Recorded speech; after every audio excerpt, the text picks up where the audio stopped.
Vláda schválila niektoré požiadavky lekárskych odborárov. Vyhlásením mimoriadnej situácie sa nezaoberala. Dobrý večer. Rezort zdravotníctva a lekárski odborári sa zhodli na 15 požiadavkách. Vláda dnes schválila 3 z nich. Ako povedal minister Kamil Šaško, teraz zostáva vyriešiť ďalšie 4, na ktorých dohoda stojí. Inak hrozí, že od januára bude v nemocniciach chýbať vyše 3000 lekárov. Množstvo údajov o fungovaní mobilných odberových miest, tzv. Momiek, chýba. Zistil to Najvyšší kontrolný úrad, pričom z toho viní Úrad verejného zdravotníctva. Ten tvrdí, že informácie nemazal. Fungovanie a štruktúra zásahových tímov pre medveďa sa od budúceho roka zmení. Vláda schválila návrh na vytvorenie nových zásahových tímov v národných parkoch. Envirorezort bude zároveň od Európskej komisie žiadať preradenie medveďa hnedého do inej kategórie. Minister školstva na rokovaní vlády avizoval, že komunikuje so školskými odborármi o zvyšovaní platov. Nemecko zruší opravovne zbraní v Michalovciach. Ako tvrdia, môže za to pomalý návrat vojenského materiálu cez hraničné priechody medzi Ukrajinou a Slovenskom.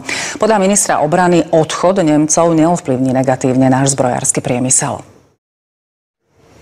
Ukrajina presne o 2 týždne prestane prepravovať ruský plyn do Európy. Premiér Robert Fico napriek tomu avizuje, že z východu na Slovensko cez Ukrajinu na budúci rok pritečie 15 miliárd kubických metrov plynu. Rokuje o tom s ukrajinskou stranou. Na vlastnú spotrebu štátu stačí tretina. Zvyšok by mohol ponúknuť susedným krajinám. V Bruseli sa schádzajú prezidenti a premiéri Európskej 27. Čaká ich stretnutie s lídrami krajín Západného Balkánu. Hlavnými témami sú pokračujúca spolupráca a integrácia. Slovensko zastupuje predseda vlády Robert Fico. Do Bruselu pricestoval aj ukrajinský prezident Volodymyr Zelenský, ktorý sa dnes stretne s generálnym tajomníkom NATO. Podrobnosti povie naša spravodajkyňa Karolína Kučerová. Dobrý večer do Bruselu. Karolína, povedz nám viac o spomínanom samite Európskej únie s krajinami Západného Balkánu. V kurskom regióne v Rusku zahynuli v bojoch desiatky severokorejských vojakov. Potvrdili to zástupcovia Ukrajiny aj Biely dom. Podľa nich je vojakov z KLDR na fronte čoraz viac. Ukrajinské jednotky opisujú severokorejských vojakov ako ľahké terče.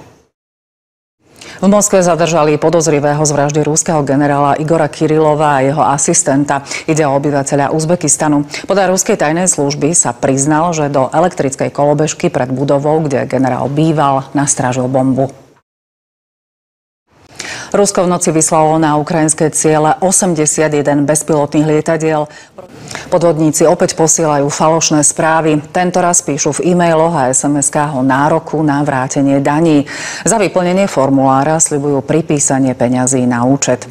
Polícia varuje: neposkytujte svoje údaje a neklikajte na priložené odkazy. Viac ako 11 000 ľudí žiada zrušenie spaľovne nebezpečného odpadu v Kysuckom Novom Meste. Prekáža im zápach a obávajú sa nebezpečných plynov. Investor tam ponovom plánuje okrem spaľovania odpadu aj dezinfikovať zdravotnícky odpad. Zámer ešte čaká posudzovanie vplyvu na životné prostredie. Strecha na poliklinike v Poltári opäť zateká. Opravujú ju dlhodobo. Mesto sľúbilo, že by problém mali vyriešiť do konca roka.